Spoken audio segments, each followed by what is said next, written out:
Hey, how you all going? Paul Walker here.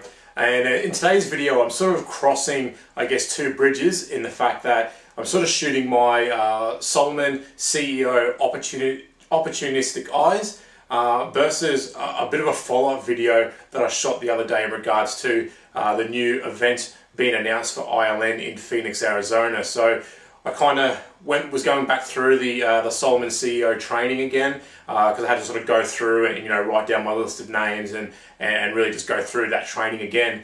And it really just sort of dawned on me that this is a perfect opportunity to really look at the landscape of my life right now and go and try and figure out how I'm going to get myself to that event in Phoenix, because I'm so desperate to get there. I just know it's going to be life-changing for me.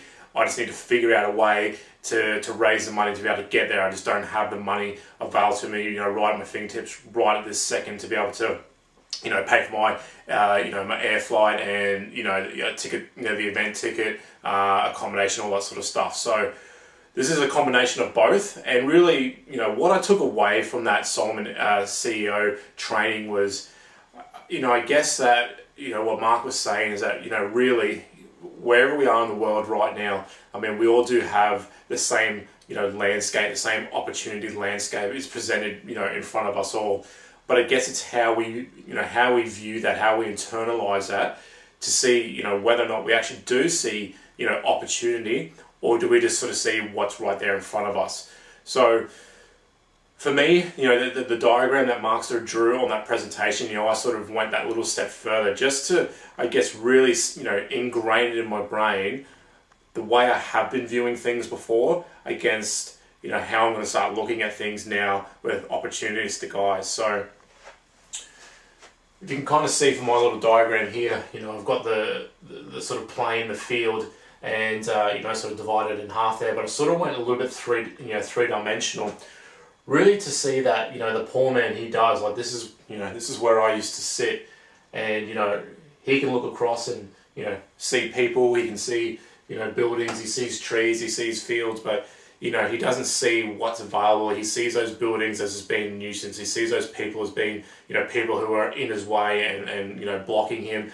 He sees an open field of, oh, that's hard work, I don't know what to do, or, nothing's going to ever grow in this field, it's not in the right area, we don't get enough rain, don't get enough sunshine, whatever those excuses are.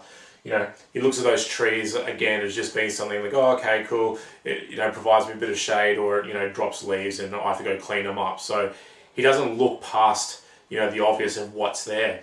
And, for me, the opportunistic man, he looks at that same field, that same, level playing field, and, he sees trees, again, that, provide shelter, but he can also use that wood, to build houses and furniture and stuff like that, provide fire and warmth for him and his family. He sees cities as an area of, again, job opportunity, a place where there's a lot of, people coming and going, so there's going to be a lot of interactions that he can have, and obviously, a busy city, produces its own sort of, economic sort of standing, whether it's, producing sort of goods and services or providing goods and services for people, a meeting place, a community, that type of thing. He looks at the open fields, and again, he can see that he can plant crops, feed himself, and obviously, exchange or sell those goods off.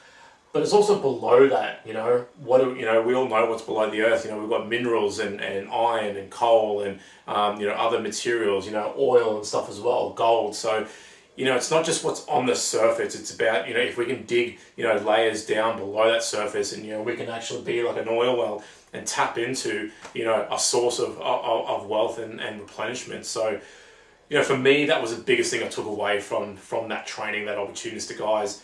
And really how that ties into, getting myself to Phoenix, Arizona. As I said, I'm not really in a financial position right now to be able to outlay that money, today to get that stuff. So it's about, well, what can I do over the next, coming days, the next week, 2 weeks, 3 weeks leading up, to this event, to try and do whatever it is I need to do to get myself, the funds for that. So, for me, it was really, let's brainstorm some ideas. Let's look at my current situation, and then let's look and see what's available to me.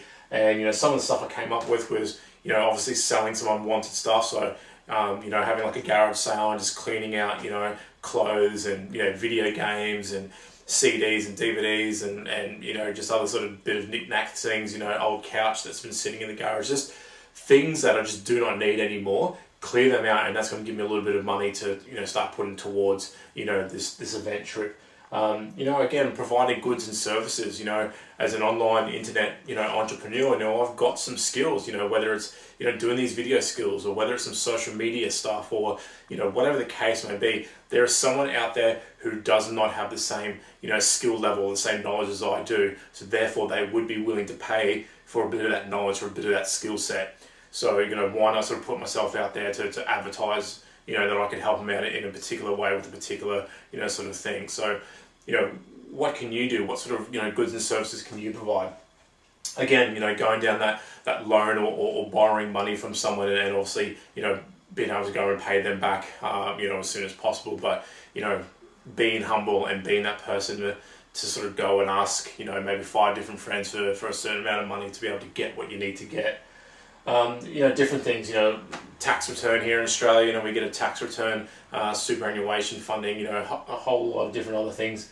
You know, maybe, you know, we can go down the road of doing a partnership or something, you know, maybe finding some sort of a corporate, you know, sponsorship or something. You know, you never know unless you go and ask, and you go and put yourself, you know, in front of these people and see, you know, if they would be willing to, you know, tie in with an opportunity, and obviously make it a win-win for both sides. So there's some of the things that I've, you know, just sort of started brainstorming, and really going to start, you know, investigating and seeing, you know, what avenues are going to lead me where. And obviously, you know, the most prosperous one, or the one that I think, you know, I can definitely jump on and get some sort of traction, or get some sort of result with, you know, they're going to be the things that obviously I'm going to implement. And probably the biggest thing, just to tie this video up, is, you know, probably the three main points that I really took away from Mark Hoverson's training was this. The first one was, you know, really the difference between like a low cost idea versus a high cost idea is the speed of implementation. So what I mean by that is, you know, bring this back to my brainstorming. You know, okay, I got a few ideas there, but it's not going to do me any good if they just kind of sit on this whiteboard and I don't actually take any action. You know, so if I can jump on, you know, selling some stuff, you know, today on eBay, or, you know, having a garage sale this weekend, or, you know, going to talk to a few friends and seeing if I can, you know, borrow some money, or whatever the case may be. You know, if I can get those things moving quickly, you know, that again relieves me of that mental stress, but also it gets the ball rolling, gets some momentum happening, as opposed to just kind of sitting on my hands and sort of waiting for, you know, things to happen for me. You know, you've got to be proactive. So that's what I took away of, you know, speed of implementation, because a low cost idea, you know, I might be able to sell some stuff in my house and maybe raise the money that I need. But if I sit on my hands and wait 2 or 3 weeks to go and do it, you know, that opportunity might pass me by. That person who was going to be in the right place at the right time, you know, to buy my TV or to buy that couch, you know, he may not be there in 2 or 3 weeks time. So I need to jump on that opportunity straight away. The second thing I took away from, and it's something that I heard Tim Ferriss speak about, which is basically, you know, money or wealth is just an experience. So, you know, a lot of people look at money and wealth as being, you know, an evil thing, or something that, you know, people will never attain to, because they look at, you know, what rich people, what wealthy people have.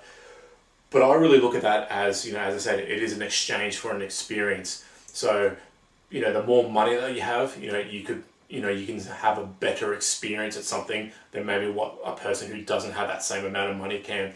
And I guess a classic example would be, you know, even just going to this event. You know, you and I, we're going to pay the same amount of money to get the event ticket. You know, we're pretty much going to pay the same amount of money for the accommodation with the hotel. You know, the only varying differences would be, you know, our flights or travel expenses to that extent. But we're both going to be at the same event. You know, we're both going to be sitting in the same room, in the same type of seats, and having the same sort of experience, you know, in that live event. But what do we do after that event? You know, if someone, you know, doesn't have enough money, you know, maybe they just go straight back to their hotel room, you know, and have some sandwiches. Whereas the other person, you know, maybe he goes out with friends and has a big steak dinner, you know, for sort of 40, 50, 60 bucks. So that's the difference, and that's, you know, the experience that comes down to money and wealth. It's not about having, you know, the money and wealth. It's about having a different experience, maybe a better experience, but certainly the definition of having a different experience is someone who has money and wealth versus someone who doesn't. So if you look at it in those terms, it doesn't become, to me, it doesn't really, you know, come down to a rich man, poor man thing. It comes down to, you know, a type of experience that someone can have by having, you know, more money, more wealth available to them. And the third thing that I took away was this one here, that, you know, God's gift to you is your potential. Okay, so you were put on this earth, you were put, you know, on this planet for a reason, and it's about identifying, you know, what you're good at, you know, what you help inspire other people to do, and really using your potential to the best of your ability. And the proverb goes that, you know, your gift back to God, back to the Creator, is how well you use that potential. You know, how much do you actually apply yourself and use, you know, the God-given talents that you've been given.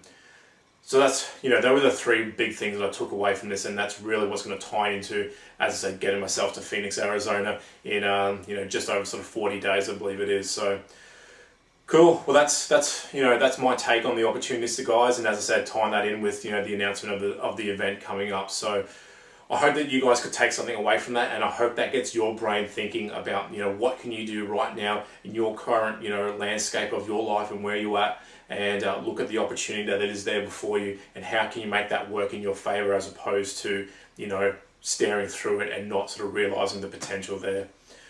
Alright guys, well, thank you so much for listening to that. I really enjoyed the Solomon CEO, and if you're watching this video and, you know, you're kind of intrigued as to what this training is and you want to know more, below this video in the description there will be a link where you can come check out some of the free webinars, the free videos that are available on the ILN homepage, and you know, come watch those videos and certainly start getting your brain ticking as to, you know, what is the potential, what is the opportunity that's right in front of you that you maybe not recognized before. Alright guys, well, this is Paul Walker. I'm going to get cracking on with it and start, you know, putting some of these, you know, these ideas into fruition, and yeah, see what sort of return I can get back on them. Alright guys, look forward to speaking to you soon, and hopefully I'll see a lot of you at the event in Phoenix. Alright guys, bye.